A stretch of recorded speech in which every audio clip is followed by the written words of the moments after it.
श्री राधा वल्लभ श्री हरिवंश राधा वल्लभ श्री हरिवंश वृंदावनेश्वरी तवैव पदारे वृंदम प्रेमामृतैक मकरन्धरशोभपूर्णं ऋतर्पितं मधुपते स्मरतापमोग्रं निर्वापयत् परं शीतलमाश्रयामि हैरशघन मोहनमूर्तिं विचित्रकेलिमहोत्सवोल्लासितं राधाचरणा विलोलिता रुचिराशिखण्ड हरिं वन्दे। श्री राधा वल्लभ लाल की जय। सद्गुरुदेव भगवान की जय। वृंदावन बरसाना धाम की जय। महाप्रभु श्री तरुण चंद्र जी महाराज की जय। श्री यमुना रस रानी की जय। समस्त सहचरी वृंद की जय। जय जय श्री राधेश्याम। जय जय श्री राधेश्याम। जय जय श्री राधेश्याम। जय जय श्री हरिवंश।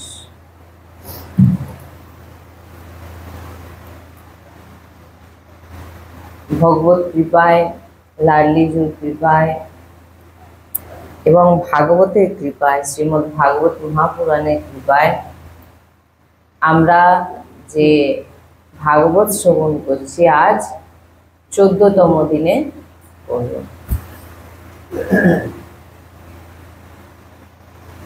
আমরা শ্রবণ করছিলাম শ্রী কর্দম মুনির কথা শ্রবণ করছিলাম।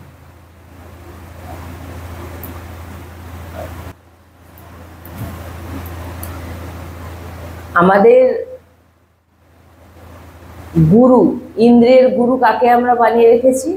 মনকে। এই জন্য আজকে আমরা দুঃখ পাচ্ছি, এই জন্য আমরা আজকে কষ্ট পাচ্ছি। এই জন্য বলছি মনকে সৎকর্মের জন্য তৈরি করতে হয়। এই মনকে কালকে আমি একটু শুনিয়েছিলাম যে সৎকর্মের জন্য তৈরি করতে হয়, দুষ্কর্মের জন্য তৈরি করতে হয় না। দেখুন, মনকে আপনি খারাপ কাজের জন্য কিন্তু আপনাকে তৈরি করতে হয় না, সে এমনিই করবে। কিন্তু ভালো সৎকর্মের জন্য কিন্তু আপনাকে মনকে তৈরি করতে হয়। হয় কি হয়? নাম জপ করতে হবে, আমরা শুনেছি যে অক্ষর দর্শন করতে হবে। এগুলো কিন্তু আপনাকে নিজে থেকে চেষ্টা করে মনকে দিয়ে করাতে হবে। অনেক কষ্ট। আবার আপনি যে মালা জপ করতে বসছেন, যে মালা জপেও দেখবেন আপনার মন কত চঞ্চল। এই জন্য বলছেন যে আমরা খারাপ কাজে মন আমাদের কোনো অসুবিধা নেই, এমনি চলে যাবে। কিন্তু সৎকর্মের জন্য মনকে তৈরি করতে হবে। আর এই মনকে আমাদের বশে রাখতে হবে। আপনাকে মনকে এদিক ওদিক যেতে যাওয়া যাবে না। চলে যাবে কিন্তু আবার ঘুরিয়ে আনতে হবে, চলে যাবে আবার ঘুরিয়ে আনতে হবে। এইরকম যখন বারবার বারবার বারবার আপনি করতে থাকবেন, তখন কিন্তু মন আর তখন আপনার বশে হয়ে যাবে। তখন মন কিন্তু আর এদিক ওদিক যাবে না। এই জন্য তো সাধু সন্ত কোথায় বলছে, সাধু সন্ত মনে করেছেন আমি ভগবানের চরণে আছি। তিনি সেটাই দেখছেন, সেটাই শুনছেন, সেই লীলাই দর্শন করছেন। কিন্তু আমরা কোথায় ঠিক নেত্র বন্ধ করে বসে যাই। মানে কখন যে আপনি ভগবানের থেকে দূরে চলে গেছেন আপনি অনেক পরে বুঝতে পারবেন, হায় আমি তো কি করছিলাম। হ্যাঁ, যে আমি কি করছিলাম আর এখন কোথায় আমি এসে কি চিন্তা করছি। তাই এই মনকে বসে আনতে হলে শরীরকে গুরুপদে বসাও, মানে ইন্দ্রিয়কে, আর মনকে, মনের ইচ্ছেকে, মনকে গুরুপদ থেকে নামাও। মনের সব কথা মানা, ইন্দ্রিয়ের কথা শুনছি না। দেখুন কত বড় চাল, সিগারেটের প্যাকেটে লেখা আছে আমাকে খেলেই তুই মরবি, বাজে ছবি দেওয়া আছে যে ক্যান্সার হয়ে যাচ্ছে, মানে বিকট ছবি দেওয়া আছে, তাকেও দেখছে। গুটখা, তাতেও ছবি দেওয়া আছে, তাকেও দেখছে। কিন্তু সেও জানে যে আমি এই যে খাচ্ছি আমার ভিতর জ্বলে যাচ্ছে, নষ্ট হয়ে যাচ্ছে, তবু সে খাচ্ছে কেন? সে তো জানে যে আমি মরবো, আমার শরীর নষ্ট হচ্ছে, কিন্তু এই জিনিসটা করাচ্ছে কে? বলে ও তুই মর, তুই খা। বলছেন আমাদের এই জীবনের মৃত্যু পথে আমাদের এগিয়ে নিয়ে যাচ্ছে, মানে আপনারই মন আপনাকে শেষ করছে, অন্য কেউ নয়। বলছে খা, কিছু হবে না, খা, কোনো অসুবিধা নেই। হয়তো সৎসঙ্গে বসে আছেন, কেউ হয়তো সিগারেট খায়, ওই সিগারেটের নেশায় সে এত বড় মহান সৎসঙ্গকে ছেড়ে দিয়ে সে বাইরে চলে যাবে। কত সিগারেটের কত ইঞ্চি হয় সিগারেট? এতটুকু হয়, এটা কতটার হবে? হ্যাঁ হ্যাঁ, ওই ওই হবে। ওইটুকু ইঞ্চির সিগারেট আপনাকে কি করছে? ভগবানের সৎসঙ্গ থেকে বার করে নিয়ে চলে যাচ্ছে, ভিতরে কুটকুট করছে, চল চল চল বাইরে, এবারে বাইরে চল, আমাকে এবারে খেতে হবে, একটু খেয়ে আসি চল।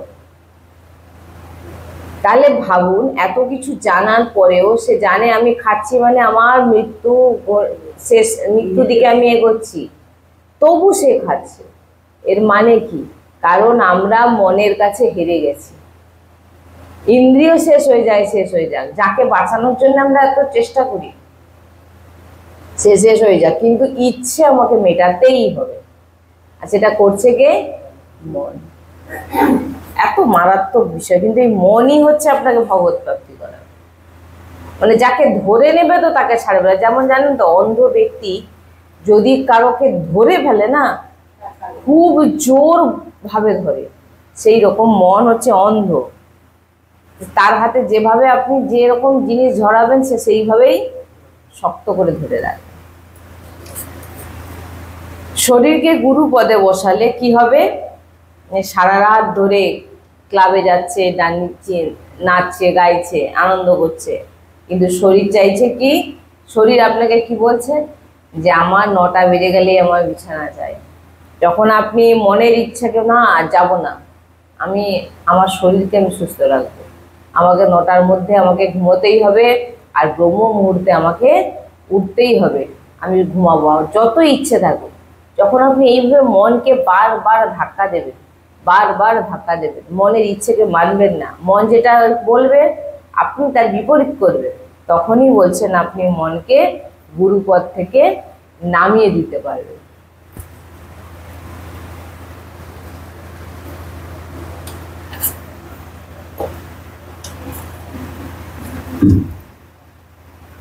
দ্বিতীয় প্রশ্ন, এই মনকে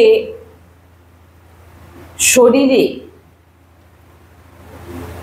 এই মন, একে কি করব?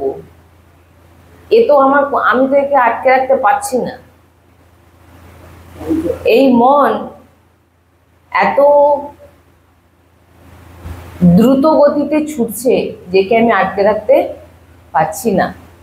এই মন, বারবার এখানে বলছেন যে এই মন কিন্তু খারাপ নয়, এই মন খুবই ভালো, কিন্তু আপনি মনকে কিভাবে, হ্যাঁ, কিন্তু মনুষ্য যেমন সঙ্গ করবে তেমনই হয়ে যায়, এটা একটা খুব বড় জিনিস।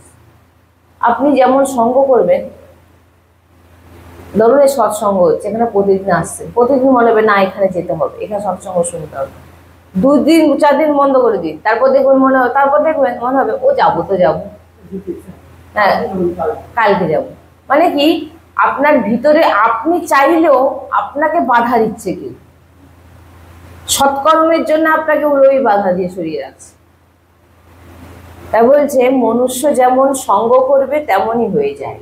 এই মনকে আমরা বরাবর খারাপ সঙ্গে রেখেছি, খারাপ সঙ্গ করিয়েছি, খারাপ সঙ্গ করাচ্ছি এবং সে যেটা বলছে সেটা শুনছি। আমরা তাই মনকে সাধু সন্তদের সঙ্গ প্রদান করুন। এই জন্য মনকে কি বলছেন? ভালো সঙ্গ প্রদান করুন। এই জন্য কি বলছেন? ভক্ত সঙ্গ, সাধু সঙ্গ, সন্ত সঙ্গ, এদের সঙ্গ দিন মনকে। যখন আশেপাশে সবাইকে দেখবে এরা কত বড় ভক্ত হয়ে গেছে, এদের মতো আমি হবো, এবারে মনের ভিতরে ইচ্ছা জাগ্রত হবে, বুঝতে পারছেন? মন তখন চাইবে যে আমি এটা হতে চাই। আর আপনি সাধু সঙ্গ ছেড়ে অন্য সঙ্গে যান, আপনি দেখুন ওদের মতো হয়ে যাবে। হ্যাঁ, এমনি, কারণ খারাপ কাজের জন্য মনকে তৈরি করতে হয় না। হ্যাঁ, তো বলছেন হে মা, এই মনের এক বন আছে, গভীর ভাবে এগুলো একটু বুঝতে হবে। আসক্তি। এবার এই যে আসক্তি, এ কিন্তু একবারে যাবে না।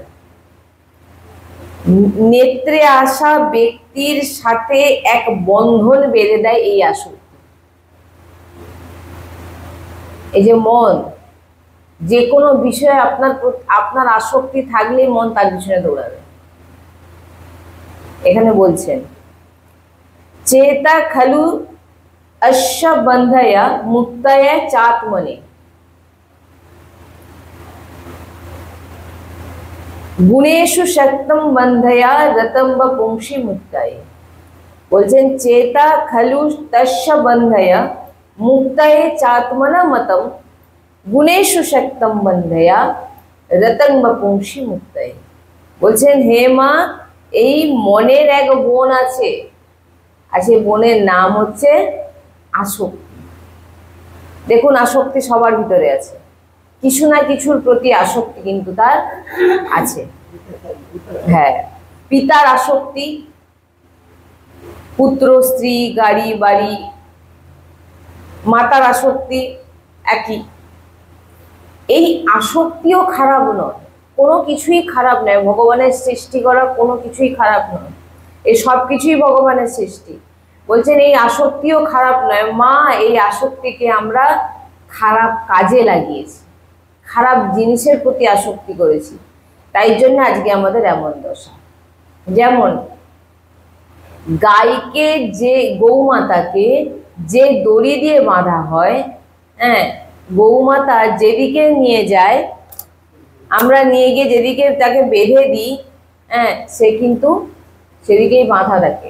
গৌমাতা যেখানে নিয়ে যাই গলায় দড়ি বেঁধে দিয়ে সেখানে, যদি কীর্তনে বেঁধে দিয়ে আসেন সে কীর্তনে বাঁধা হয়ে থাকবে, তাকে আপনি মন্দিরে বেঁধে দিয়ে সে মন্দিরে বাঁধা হয়ে থাকবে, যেখানে বেঁধে দিয়ে আসবেন সে সেখানেই বাঁধা হয়ে থাকবে।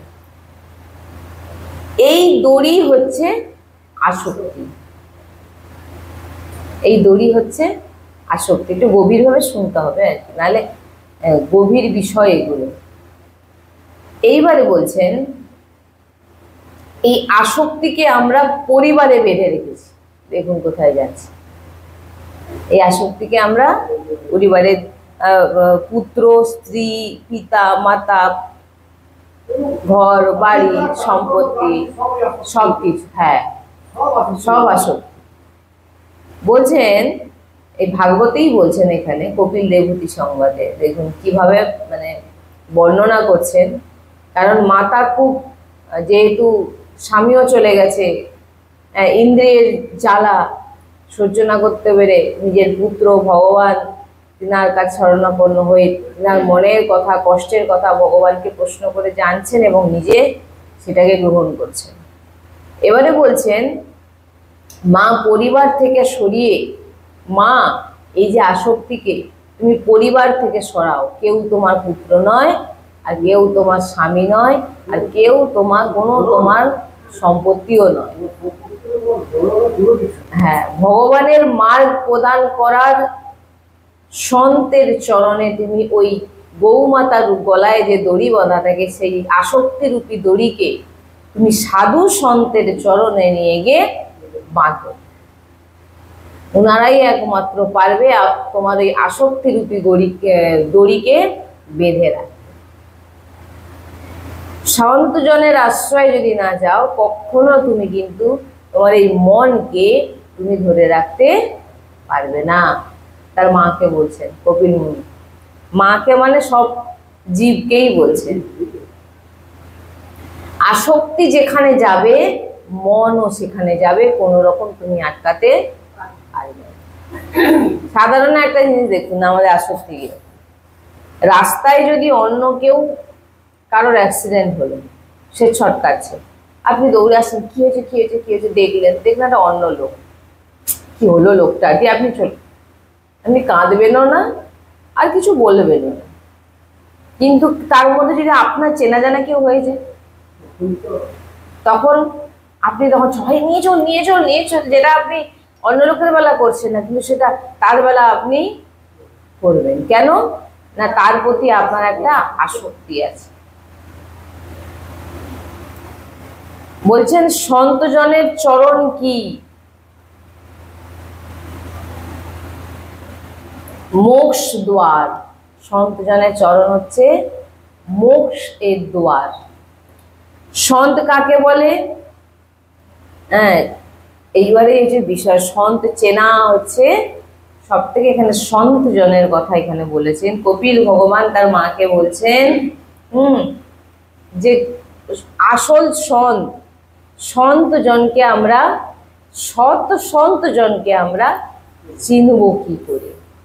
এটাও তো এবারে যেখানে আপনি পুরোপুরি নিজেকে বেঁধে দিতে বলছে আপনাকে, সেই সন্তজনও কিরকম হবে আপনাকে তো জানতে হবে।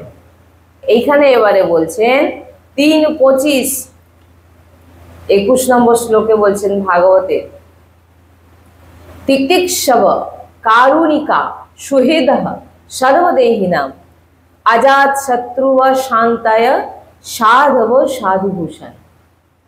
বলছেন তিতিক্ষব, যে যার চরণে গিয়ে নিজের এই আসক্তিরূপী দড়িকে বাঁধবেন, তারও তো পরিচয় জানতে হবে, সে কিরকম হবে না। তিতিক্ষব ধৈর্যবান। সন্তকে দেখবেন সবসময় ধৈর্যবান। আমরা সব কিছুতে, সব সৎসঙ্গে, সব জায়গায় আমরা শুনে এসেছি সন্ত জনের মধ্যে, ভক্তজনের মধ্যে কি থাকে? ধৈর্য। ধৈর্য যদি না থাকে, তিতিক্ষবঃ, ধৈর্য যদি না থাকে, কিছু একটা বললেন সে অধৈর্য হয়ে পড়লো, তাহলে জানতে হবে সে কিন্তু সন্ত লক্ষণ তার ভিতরে নেই। একটা উদাহরণ আমি আপনাদের উদাহরণ রূপে অনেকবার এই লীলা শুনেছিলাম। একজন সন্তের মুখে থুতু ফেলা শুনেছিলাম না, বারবার থুতু ফেলছে, বারবার থুতু ফেলছে। কোথায় তিলক সেবা করে যাচ্ছে, তার গায়ে থুতু ফেলে দিক না, সে দেখবেন অভিশাপ টভিশাপ সব দিয়ে দেবে। মানে সন্তজনের মধ্যে কত করুণা হয়। যে গুণগুলো আমি বলবো মাতা, সেই গুণগুলো যদি আমাদের ভিতর আছে, তো আমরাও সন্ত। কপিল মুনি তার মাকে বলছেন সন্তের প্রথম গুণ হচ্ছে কি? ধৈর্যবান। প্রথম গুণই বলছেন ধৈর্যবান। আমরা সাধু সন্তের পাশে কেন যাই? কেন সাধু সন্তজনের পাশে মানে কাছে যাই? আমাদের মনে হয় যে সন্ত ভগবানের কাছে, তাই আমরা যাই। সন্ত ভগবান কি? ভগবানের খুব কাছে হয়, তাই আমরা সাধু সন্তজনের কাছে যাই, এবং সেখানে গেলে আমরা অনেকটা শান্তি পাই। আমরা ভাবি সন্তজনের কাছে গেলে তাড়াতাড়ি ভগবানের দর্শন পাবো, কৃপা পাবো। ভাবুন, সব সময় সন্ত দর্শন পাওয়া যায় না। আর যেখানে সন্ত দর্শন হয়ে যাবে, আপনি দেখলেই বুঝতে পারবেন সন্ত দর্শন। কিছু করুন না করুন, স্পর্শ করবেন না, কারণ সন্তজনকে স্পর্শ কখনো করতে নেই।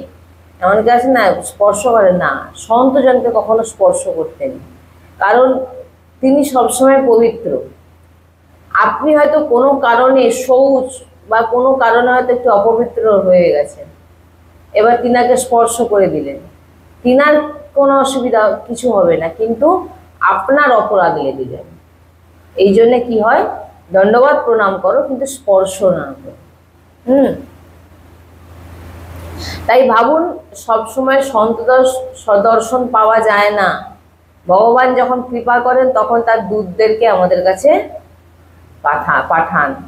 হ্যাঁ, আমরা ধৈর্যবান, যে যত বলুক আমাকে মৌন থাকতে হবে। সন্তজনের একটাই প্রথম গুণ হচ্ছে ধৈর্যবান। যে যা কিছু বলুক, যদি আপনি মৌন থাকতে পারেন, সামনের ব্যক্তি যতই বলুক না কেন, বলতে বলতে আপনি যদি মৌন থাকেন, ও বললেও কত বলবে। আপনার কাছ থেকে যদি কোনো রিপ্লাই না পায় সে কিন্তু একটা সময় থামতে ওকে হবেই।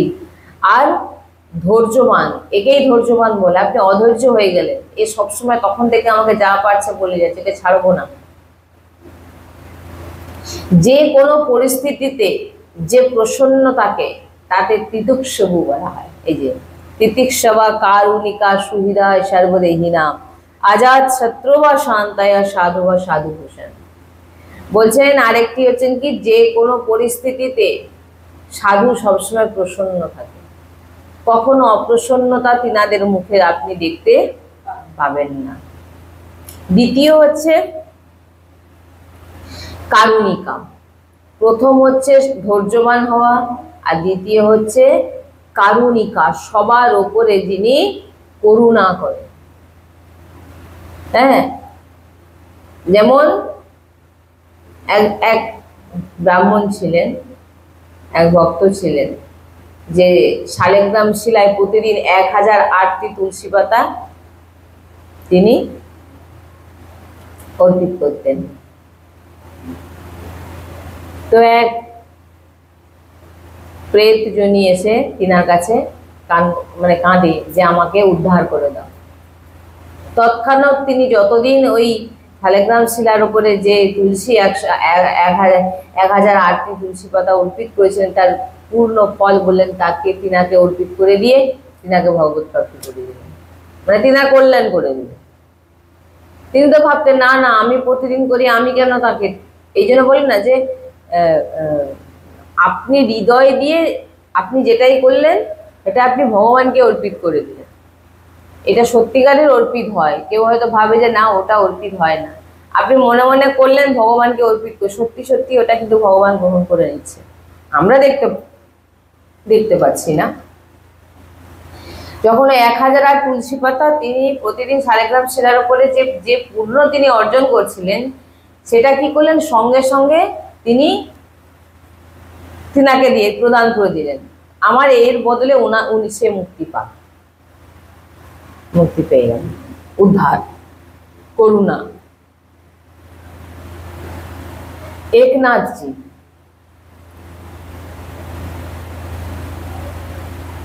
অনেক বড় সন্ত হয়েছিলেন। হ্যাঁ, গঙ্গোত্রী থেকে রামেশ্বরমে যাচ্ছিলেন জল নিয়ে, রাস্তায় একটি গাধাকে দেখতে পেলেন, ছটপট ছটপট করছে জলের জন্য। বাবার মাথায় জল নিয়ে ঢালতে যাচ্ছিলেন, দেখছেন রাস্তায় গাধা ছটপট করছে জলের জন্য। সবাই চলে গেলেন, তিনি গেলেন না, সেই গাধার মুখে জলটি দিলেন। যে সামনে একটি জীব ছটপট করতে করতে মারা যাবে, আর আমি এত দূর থেকে জল এনেছি বলে সে জীবকে মরতে দেখবো কিন্তু তাকে জল দেবো না, এরকম সাধনের লাভ কি? যখনই জল গাধার মুখে দিয়ে দিলেন, তৎক্ষণাৎ বাবা সেখান থেকে প্রকট হয়ে গেলেন।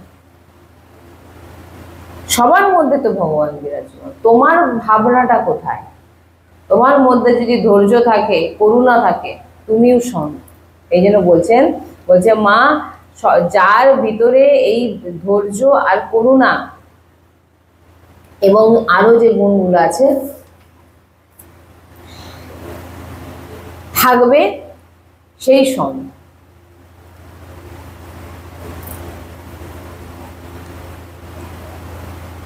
এইবারে বলছেন, এই জন্য বলছেন যে অন্তিম সময় খুব মূল্যবান হয়। জীবকে প্রেম করতে বলা হচ্ছে, যে জীবকেও ভালোবাসো, জীবকেও সেবা করো, কিন্তু ঘরের বিছানার উপরে আপনি কুকুরকে রেখে দিলেন। কুকুরকে সবসময়, কুকুরের স্থান কোথায়? দরজার বাইরে। আমরা যেটা সাধু সন্তজনের মুখে শুনেছি, আমাদের প্রসাদের একদম শেষের যে রুটি সেটা হচ্ছে কুকুর পাবে, আর প্রথম যে রুটি সেটা পাবে কে? প্রসাদী রুটি সেটা পাবে গৌমাতা। প্রথম আগে নিজে পাওয়ার আগে, সম্ভব যদি সবার হয়, গৌমাতাকে পাওয়ার হয়। তো ঘরে আপনি সুন্দর বিগ্রহ রাখলেন, দিনাকে দর্শন করলেন, চিত্রপট চারদিকে লাগিয়ে রাখলেন, যেদিকে তাকালেন ভগবানের দর্শন হলো। শোয়ার ঘর, অমুক ঘর, ওসব নিয়ে কথা নেই। আমার চোখের সামনে আমি যেখানে থাকি, বা আবার শোয়ার ঘরে তো বিশেষ করে কেন লাগাতে হয়, হয়তো ধরা গেল আপনি জানেন না যে আপনার বা আমার মৃত্যু আজই আছে, জানি না আমরা। রাত্রে হয়তো কোনো রকম ভগবানের চিত্রপট দর্শন করতে করতে করতে করতে ঘুমিয়ে গেছে, প্রাণ চলে গেছে, আপনার কল্যাণ হয়ে যাবে। অনেকে বলেন এই শোয়ার ঘরে লাগাবে না, এই আমাদের কাছে হয়েছে, অনেকে বলেছে। হয়তো ধরুন কারোর একটি মাত্রই ঘর আছে, তাহলে সে ঠাকুরজি তো আর আলাদা নয়, সে আমার ঘরেরই সদস্য। তিনি তো সবই জানেন। আমার একটা ঘরের মধ্যে আমার ঠাকুরজিও থাকেন, আমরাও থাকি। ভুল বিশ্রাম হলে তিনি জানেন, তিনিই ঠিক করবেন। এই জন্য সবসময় চিত্রপট, সুন্দর চিত্রপট ভগবানের নেত্রের সামনে রাখুন, যাতে চোখ পড়ে আমাদের। চারিদিকে চিত্রপটে পট লাগিয়ে রাখা খুবই দর্শন করা খুব ভালো। আজাত শত্রু বা শান্তাহা, যার কোনো শত্রু নেই, যার কোনো শত্রু নেই। আপনার মনে সন্তভাব যদি থাকে, বলছেন আগের ব্যক্তি আপনাকে শত্রু ভাবছে, সামনের ব্যক্তি আপনাকে শত্রু ভাবছে, কিন্তু আপনি তাকে শত্রু ভাবছেন। আজাত শত্রুবাহা শান্তা, আপনার কোনো শত্রু নেই। যার ভিতরে এমন এই গুণগুলো থাকে, ধৈর্যবান, করুণা, আজাত শত্রু, বা যাকে কোনো কাউকে শত্রু ভাবে না। হ্যাঁ, কেউ যদি শত্রু থাকে, তার চরণে গিয়ে আরো বেশি করে বলছে প্রণাম করো। কেন? না, তার শত্রুতাও প্রেমে পরিণত হয়ে যাবে। চরণ এমন একটা জিনিস, মনে রাখবে, চরণ এমন একটি জিনিস যে তার মন গলবেই গলবে। বলছে শত্রুর চরণে গিয়ে আরো বরং প্রণাম করো। তোমাকে যদি কেউ শত্রু ভেবে থাকে, তুমি তার চরণে গিয়ে প্রণাম। এবার তোমাকে সেটা জানতে হবে। ধর্ম বিরুদ্ধে কিছু জিনিস আছে যেগুলো আপনাকে জানতে হবে। যেমন ধরুন, ধর্মের বিপরীতে কোনো কেউ যাচ্ছে, যেমন মহাভারত যুদ্ধ হলো, ধর্ম বিরুদ্ধ কোনো কেউ আচরণ করছে, সেসব ক্ষেত্রে কিন্তু না। সাধারণ সংসারের যে সমস্ত জিনিস হয় সেটা আলাদা, কিন্তু ধর্মের ক্ষেত্রে কিন্তু আপনাকে সেখানে কিন্তু তার বিষয়টা কিন্তু একটু আলাদা আছে। যেমন ধরুন, এই আমাদের এখন যা বর্ডারের অবস্থা, তো ভাবুন সেখানে যদি এখন মনে করে যে না, আমি কাউকে মারবো না।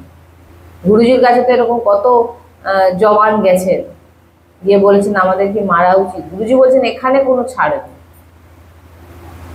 যেখানে আমাদের দেশের বিষয় ব্যাপার এসে যাচ্ছে, যেখানে আমাদের ধর্মের বিষয় এসে যাচ্ছে, সেখানে কিন্তু ছাড়াছাড়ির সেখানে কোনো পাপও লাগে না।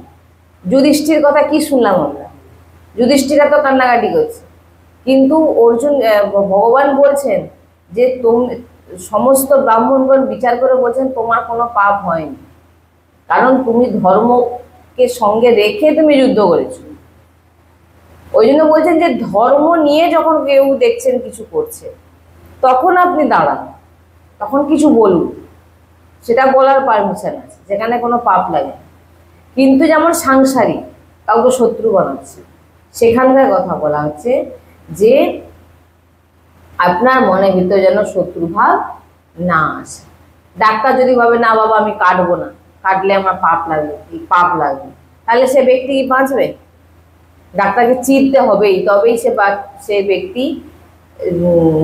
সে ব্যক্তিটা ভালো থাকবে।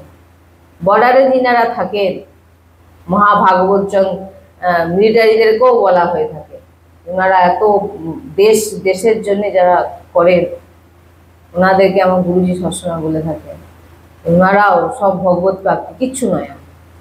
ওনারা যে করছেন কাদের জন্য করছেন? আজকে আমরা এখানে বসে আছি, কাদের জন্য বসে আছি? আরামে বসে আছেন, তাকে ভাবুন তিনাদের অবস্থা, কোনো নেই। বলছে ওনাদের সব ওদের যেহেতু ওনারা পুরো দেশের জন্য করছে, তো সেখানে এবারে কি কেউ মারলো তিনাকে মারবে না? বলছেন কি যে এগুলো হচ্ছে তোমার দেশকে তুমি রক্ষা করছো। ওখানে একজন কি 200 জনকে তুমি মারলে তোমার কোনো পাপ লাগবে না। এগুলো অনেক বিষয় আছে, হ্যাঁ, অনেক ভাগবতিক বিষয় আছে যেগুলো জানতে হয়, নাহলে বলবে যে না আমি তো শুনে এসেছি তাহলে আমি কিছুই করবো না। না, ওটা নয়, এগুলো বুঝতে হবে সব জিনিস। শান্তাহা, যে কথা কম বলে। সাধুর লক্ষণ যে কথা কম বলে, নাহলে যেখানেই গেলাম সেখানেই শুরু করে দিলাম, মাইক চালিয়ে দিলাম। যে কথা কম বলে, কে বলছে? কপিল মুনি বলছেন। মা কে বলছেন? মা সাধু যে আসক্তিকে তুমি যে যার চরণে বাঁধবে, যে দড়িকে, সেই সাধুর লক্ষণ, চরিত্র, স্বভাব কেমন হওয়া? তার কোনো শত্রু থাকবে না, তাকে শত্রু ভাবতে পারে কিন্তু তিনার কোনো শত্রু থাকবে না। আর বলছেন কি যে শান্তাহা, যে কথা কম বলে। এই কথা কম বলার মধ্যে অনেক কিছু লুকিয়ে থাকে। যে দেখবেন চুপচাপ থাকে, কথা কম বলে, তার সঙ্গে কথা বলতে আপনারও ভয় লাগবে, হ্যাঁ কি না বলুন? মনের ভিতরে কি ভাবছেন, তিনি কোন স্থিতিতে আছেন, কথা বলতে ভয় লাগে। এই জন্য বলছেন শান্তাহা, বেশি বলার কোনো দরকার নেই। হ্যাঁ, বলতে গেলে উল্টো পাল্টা বলে ফেলবেন, যখন গল করে কথা বলবেন দেখবেন উল্টো পাল্টা দু একটা কথা বেরিয়ে যায়। বলছেন এই রকম স্বভাবের সন্ত চরণের আসক্তি রূপী দড়িকে বেঁধে দাও। কখন ইন্দ্রিয় আপনাকে জ্বালাবে না ইন্দ্রিয়কে পরিবারে বেঁধে রেখেছি, তাই জন্য আমাদের ইন্দ্রিয় জ্বালাচ্ছে, আমরা দুঃখ পাচ্ছি, কারো কাছ থেকে কিছু আশা করছি। ধরুন ছেলে বৌমা, মা শাশুড়ি তার বৌমার কাছে কিছু না কিছু একটা আশা করে, যে আমাকে সম্মান করবে, আমাকে রান্না করে দেবে, আমাকে খেতে দেবে, আমাকে অনেক কিছু তার আশা থাকে। কিন্তু যখন ওই আশাটা সে পেল না, বা পুত্রের কাছ থেকে সে পেল না, তখনই কি হয়ে গেল? বা স্বামীর কাছ থেকে সে পেল না, বা স্বামী তার স্ত্রীর কাছ থেকে পেল না, তখন কি হলো? সে দুঃখী হয়ে গেল। কেন? তার প্রতি তার আসক্তি ছিল। কি বলছে বুঝতে পেরেছে? একেই আসক্তি বলে। এইরকম সন্ত স্মরণে বলছেন যে ইন্দ্রিয়কে পরিবারে বেঁধে রেখেছি আমরা, ইন্দ্রিয়কে পরিবারে বেঁধে রেখেছি, তাই কষ্ট পাচ্ছি। সন্ত চরণে বাঁধো মা। বলছে মাতে তুমি সন্ত চরণে তোমার আসক্তিকে বাঁধো, না পুত্রের প্রতি, না স্বামীর প্রতি, না ঘর পরিবারের প্রতি তুমি আসক্তিকে বাঁধো। কারোর প্রতি কোনো কিছু না, কারোর প্রতি কেউ তোমার নয়, না বেঁধে তুমি কেন? এই কথা কেন দেবতী মাতাকে বলছেন? কারণ দেবতী মাতা স্বামীর জন্য বড় কষ্ট পাচ্ছিলেন, আর স্বামী চলে গেছিলেন, তারপরে ইন্দ্রিয়ের জ্বালা, বিভিন্ন কষ্টে তিনি জড়িয়েছিলেন। আজকে এই জন্য বলছেন যে এই দেহকে পরিবারের আসক্তি থেকে দূরে করে সন্ত চরণে বাঁধুন, ভগবত চর্চা শুনুন, আর আমাদের ইন্দ্রিয়কে ভগবত গুণগান করান, কীর্তন করুন, কীর্তন শোনান, হ্যাঁ ভগবানের কথা শুনুন, তখন কি হবে, ধীরে ধীরে সন্ত চরণে আপনার এই আসক্তি, সন্ত চরণে আসক্তি এবারে আপনার ধীরে ধীরে হতে থাকবে।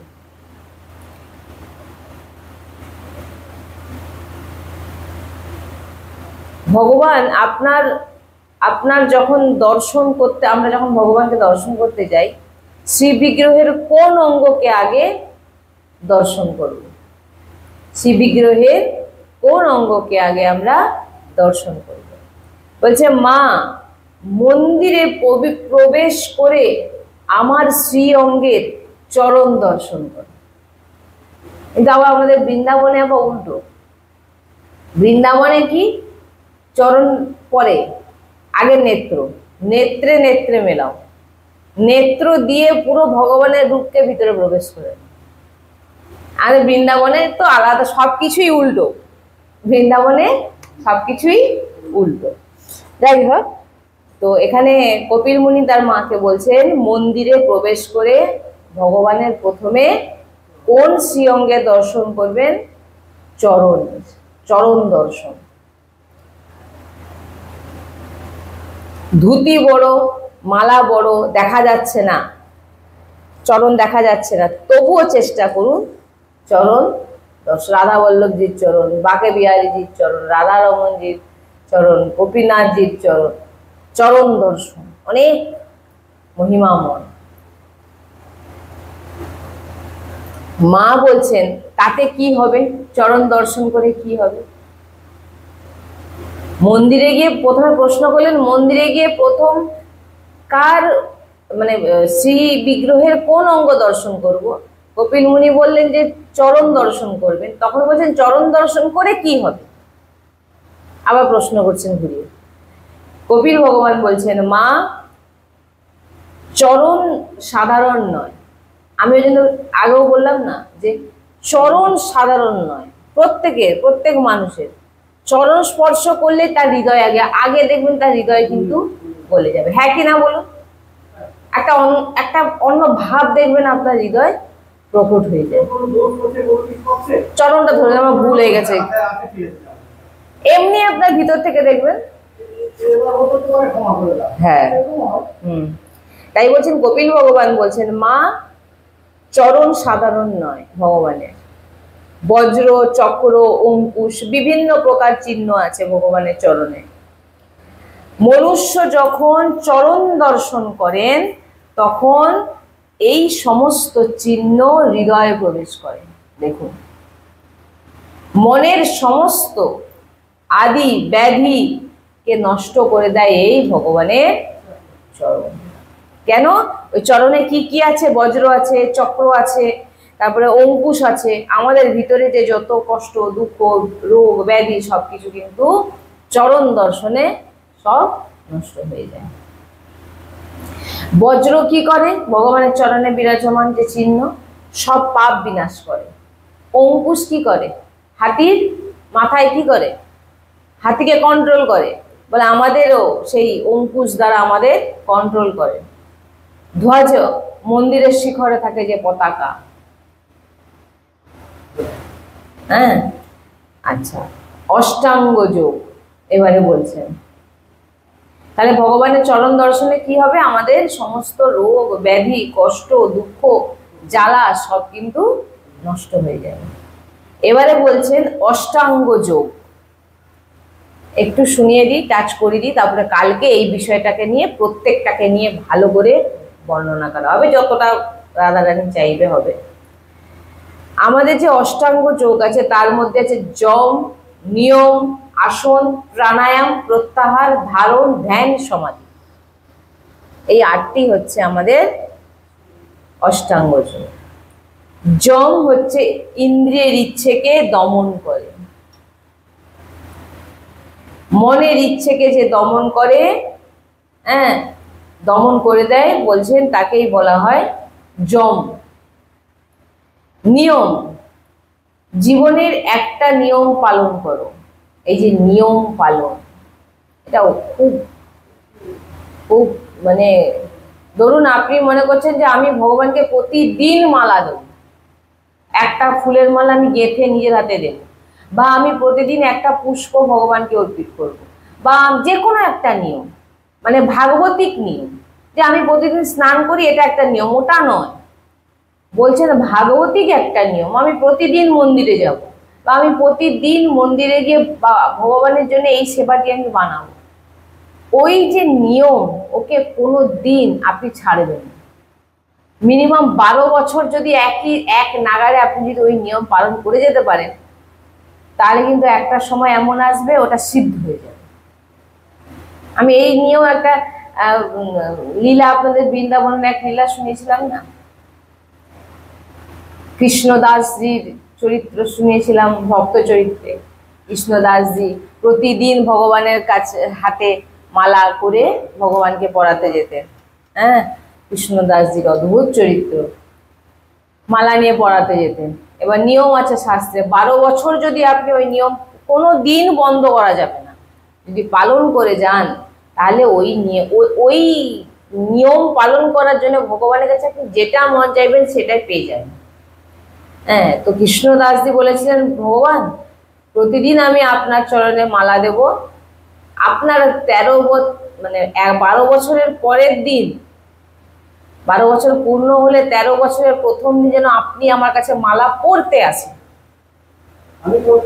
আমি আর পড়াতে কিন্তু মন্দিরে আসবো না। এই করতে করতে 1 মাস 2 মাস 1 বছর 2 বছর 5 বছর 10 বছর হয়ে গেল। কৃষ্ণদাসজি বলেন আর তো 2 বছর বাকি, আবার 1 বছর, 11 বছর হয়ে গেল, এই তো আর 1 বছর বাকি, আর 6 মাস বাকি, আর আর আর আর 1 মাস বাকি, আর 1 দিন বাকি।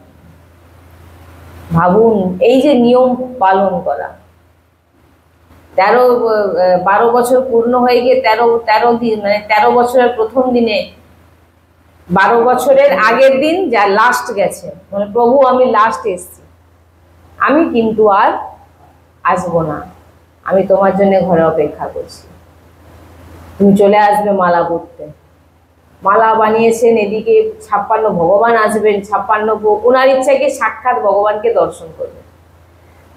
56 ভোগ বানিয়ে রেখে তিনি বসে আছেন। 13 দিন, মানে 13 বছরের প্রথম দিন সারাদিন চলে গেল।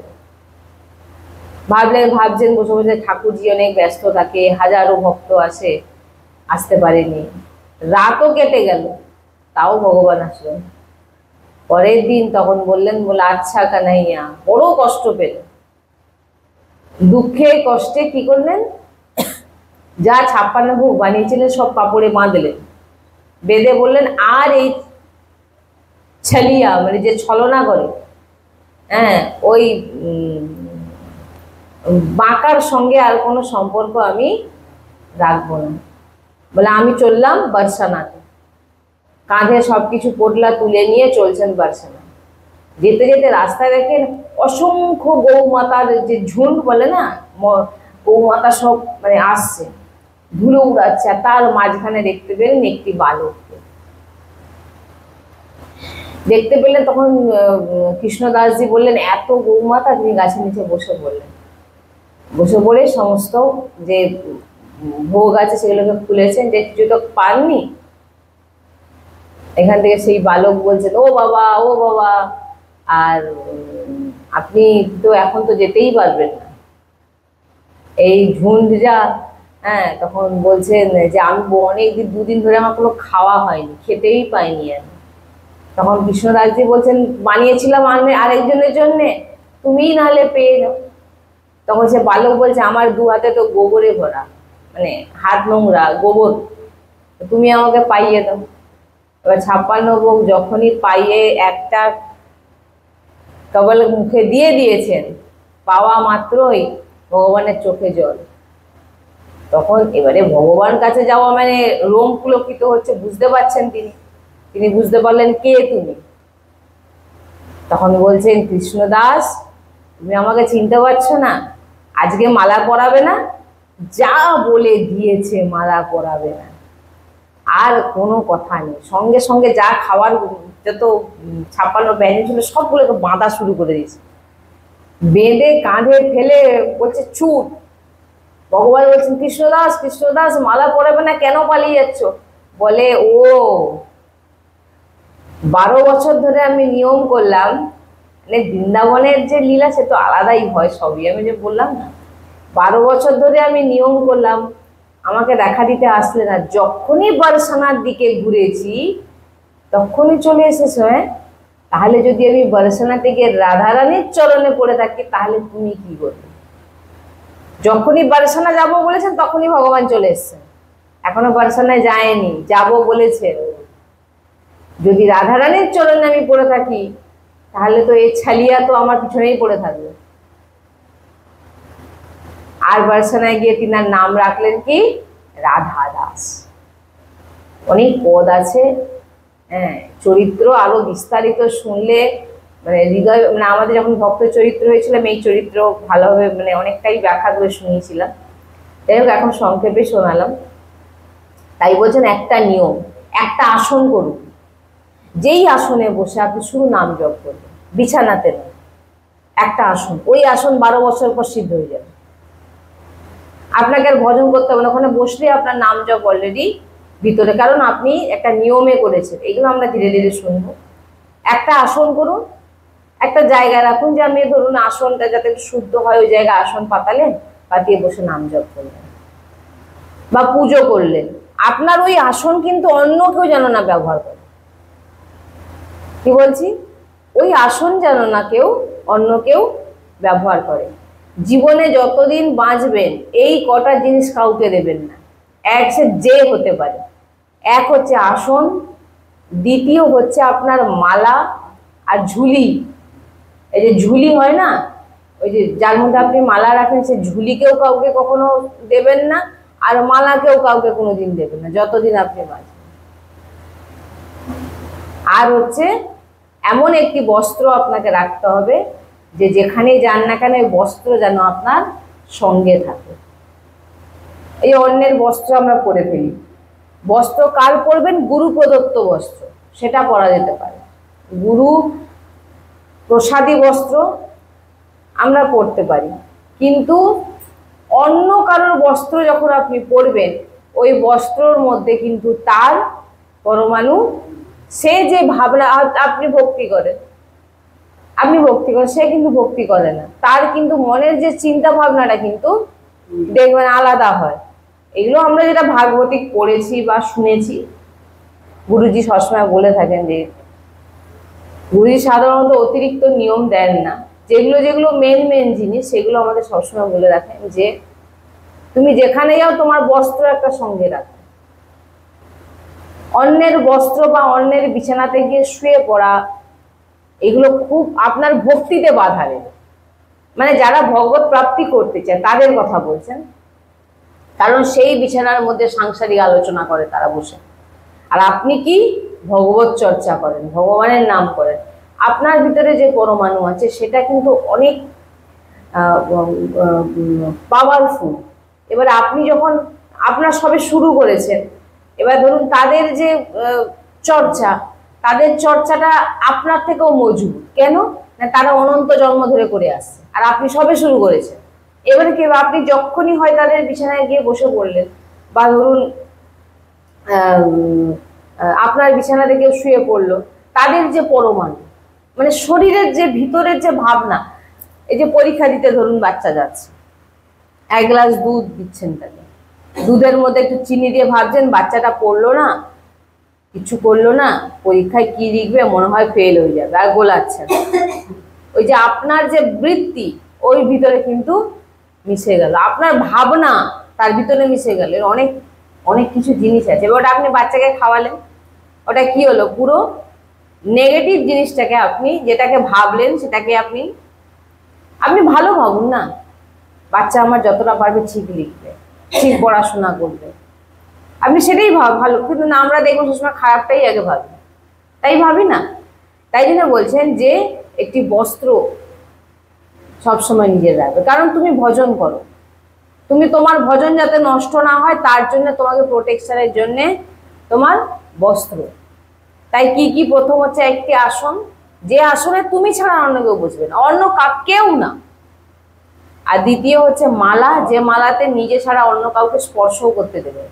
আর হচ্ছে ঝুলি, ঝুলি পাল্টানো খুব ছিঁড়ে গেলে তারপরে পাল্টাবে, নাহলে ঝুলি অনেক আছে দেখবেন ঝুলি চেঞ্জ করছে না, খুব ছিঁড়ে একদম নষ্ট হয়ে গেলে তখন, নাহলে একটা ঝুলি মানুষের সারা জীবনে চলে যেতে পারে যদি সে সঠিকভাবে ব্যবহার করে। একদম ছিঁড়ে গেলে তখন গঙ্গা যমুনার মার ভাসিয়ে দিয়ে আবার একটা নতুন আপনি অর্পিত করে ভগবানকে তারপরে নিতে পারেন, না অসুবিধা নেই। তো এই জিনিস কিন্তু খুব নিয়ম করে একদম। আরেকটা তো বলা হয়েছে যে বাসন, যে থালায় আপনি খাবেন প্রসাদ পাবেন, সেই থালা যেন আপনার আলাদা থাকে। কেন? আপনি ধরুন ভগবানের নাম করছেন, ঠিক আছে, আপনি ভগবানের প্রসাদ পান, সেই আপনি ধরুন পুরো পরিবারকে তো আপনি ছাড়তে পারবেন না, পরিবারে 5 জন লোক 5 রকম হবে, আপনি তো তাদের ছাড়তে পারবেন না, না ছেড়ে দিতে বলুন। আমাদের গুরুজি কখনো ছেড়ে দিতে বলেন, নিজেকে সরতে বলছে। কিরকম সরতে? যে নিজের ব্যবহারিক জিনিসকে তুমি আলাদা করো, কিন্তু পরিবারকে কখনো ছাড়বে না। পরিবারকে যখন তুমি করেছো তোমাকে পালন করতে হবে। এবারে কি বলছে যে তোমার নিজের যে পাত্র, নিজের যে থালা, সেইটা তুমি তোমার আলাদা রাখো। বলছেন ওতে অনেক জিনিস আছে। আপনি একটা কুকুর খেয়ে গেছে একটি পাত্রে, আপনি সেই পাত্র খেতে পারবেন? এবার ধরুন বাচ্চা কাচ্চা তারা হয়তো সেই নিয়ম করে না, সেই নিয়মের মতো চলে না, ভাগবতিক নিয়ম করে না, সবকিছু খায় করে, সে যদি এসে আপনার সেই থালায় খায় তাহলে কিন্তু আপনার ভক্তিতে কিন্তু বাধা এসে যাবে, আপনার নাম জপে মন বসবে না, অনেক দিক থেকে আসে, যেগুলো আমাদের গুরুজি ওই জন্য বলছেন তোমার যেখানে যাবো ওই পাত্র এর তার পাত্রে। এগুলো কিন্তু কি কঠিন খুব? আমার তো মনে হয় না খুব একটা কঠিন বলে। আমি যেখানে যাব আমার পাত্র একটা বস্ত্র আর নামের মালা তো সবার থাকেই। আর আসন যদি মনে করছেন যে না যে আমি সেখানে বসে করবো তো নিয়ে যাবে, নালে নিয়ে যাওয়ার দরকার নেই। এই জিনিসগুলো যাতে সবসময় আমাদের কাছে থাকে, খুব প্রয়োজনীয় জিনিস এগুলো। তাই বলছেন যে কিছু কিছু যে নিয়ম, এরপরে যে নিয়মগুলো আছে সেগুলো আমরা বিস্তারিত আলোচনা করব, অনেক সময়ও লাগবে, তো সেগুলো আমরা আবার কালকে আলোচনা করব। এই কপিল দেবহূতি সংবাদ অনেক কিছু জিনিস আপনাকে, এই যে নিয়মের কথা বলছেন, সমাধির কথা বলছেন, এগুলো অনেক পরে। আগে আপনাকে নিজের ভিতরের যে শুদ্ধতা এগুলোকে আনতে হবে। যেমন আমরা শৌচে গেলাম, শৌচ থেকে বেরোনোর পরই আমাদেরকে কিন্তু আগে আচমন করতে হবে না, স্নান ধরুন না। এবার ধরুন কারোর রোগ হয়েছে, হয়তো একবারের জায়গায় সে 3 বার বাথরুমে যাচ্ছে, তো সেখানে তো আর সে 3 বার স্নান করতে পারে না, সেখানে তাকে কোমর অবধি হয়তো সে ধুয়ে নিল। বারবার গেলে তখন তো সে এমনিতে অসুস্থ হয়ে যাবে। কাপড় ছেড়ে বাথরুমে যাও। হ্যাঁ, এবারে যাদের একবারে সকালবেলা মানে আর বাইরে যেতে হয় না, তো বাথরুমে যেতে হয়, তো একেবারে ফ্রেশ হয়ে স্নান করে বেরিয়ে আসবে। কিন্তু পরের বারে যখন আপনি যাবেন কাপড় কিন্তু পরে যাওয়া যাবে না, যে কাপড় আপনি পরে থাকবেন সেটা কিন্তু পরে যাওয়া যাবে না। সে কাপড়কে যদি পরে যান তাহলে আপনাকে ছেড়ে দিতে হবে। আর কি আচমন করতে হবে, এইটা মাস্ট। এক হচ্ছে পোশাক, আর দ্বিতীয় হচ্ছে আচমন। বাথরুম থেকে বেরোনোর পরই আচমন করবে, ছোট ছোট বাচ্চাদেরকেও শেখাবেন ওইটা, নাহলে কোনোদিন জীবনে কোনোদিন ভগবতের নাম ঠিকঠাক ভাবে কোনোদিন করতে পারবে না। আচমন যদি না করে, মানে শৌচালয় থেকে বেরিয়ে এসেই আগে কিন্তু রাধা বল্লভ রাধা বল্লভ রাধা বল্লভ 3 বার, মুখ একবার ধুয়ে নিয়ে 3 বার আচমন করে দিলেন, ব্যাস। আর আগে তো আমাদের ব্রজরজ বা মাটি থাকতো, দেখবেন আগে মাটি দিয়ে হাত ধুতো শৌচের পর, যেটাতে বেশি পবিত্র মানা হয়। তো এখন যা সাবান বেরিয়েছে অনেক রকম, আমাদের যা বেরিয়ে সেটাই করুন, কিন্তু আচমনটা কিন্তু করতেই হবে। এই যে কিছু নিয়ম, আমি মনে করি এগুলো সংসারে থেকে কি করা যায় না? এগুলো অনায়াসে করা যায়, এইগুলোতে কোনো অসুবিধা নেই।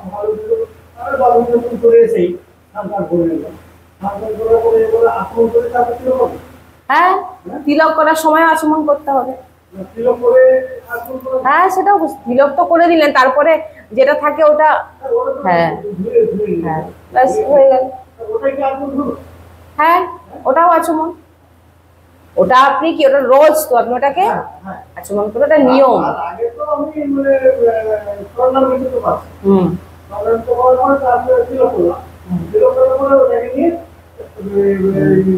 আর সকালবেলা ভোরবেলা উঠে পড়েই ভগবানের স্নান জল, কিছু যাওয়ার আগে।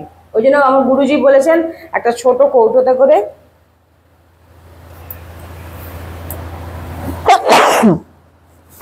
কৌটোতে করে স্নান জল ভোরে সবসময় মাথা গোড়ায় রেখে দাও।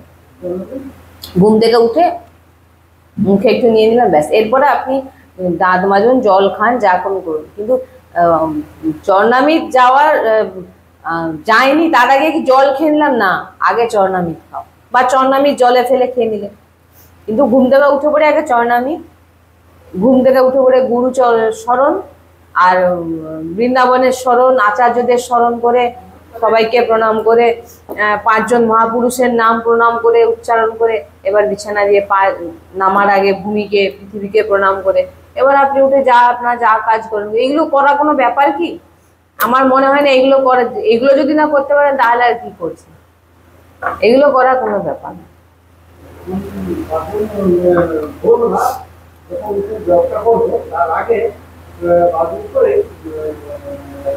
হাতে পায়ে দরকার দিয়ে একটু দরকার করে নিয়ে এবার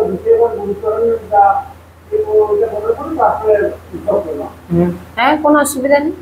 এবারে যার যেরকম কারোর হয়তো বেগ আসছে বাথরুমে, তখন সে তার চলে গেল, আর না থাকলে কোনো অসুবিধা নেই, সে বসে আগেই উঠে পড়েই আগে নাম জপ। ভক্ত সবসময় শুদ্ধ থাকে। এবারে কে শুদ্ধ অশুদ্ধ সে তো মনে মনে জানে, তো সে যদি মনে যে আমি আজকে অশুদ্ধ, তো স্নান করে নেবেন, স্নান করে তারপর নাম জপ করবে, কোনো অসুবিধা নেই নাম জপ। সেই জন্য কিছু নিয়ম আছে যেগুলো মানতে হয়। শ্রী রাধা বল্লভ লাল কি শ্রী হরিবংশ। রাধে রাধে রাধে রাধে রাধে রাধে।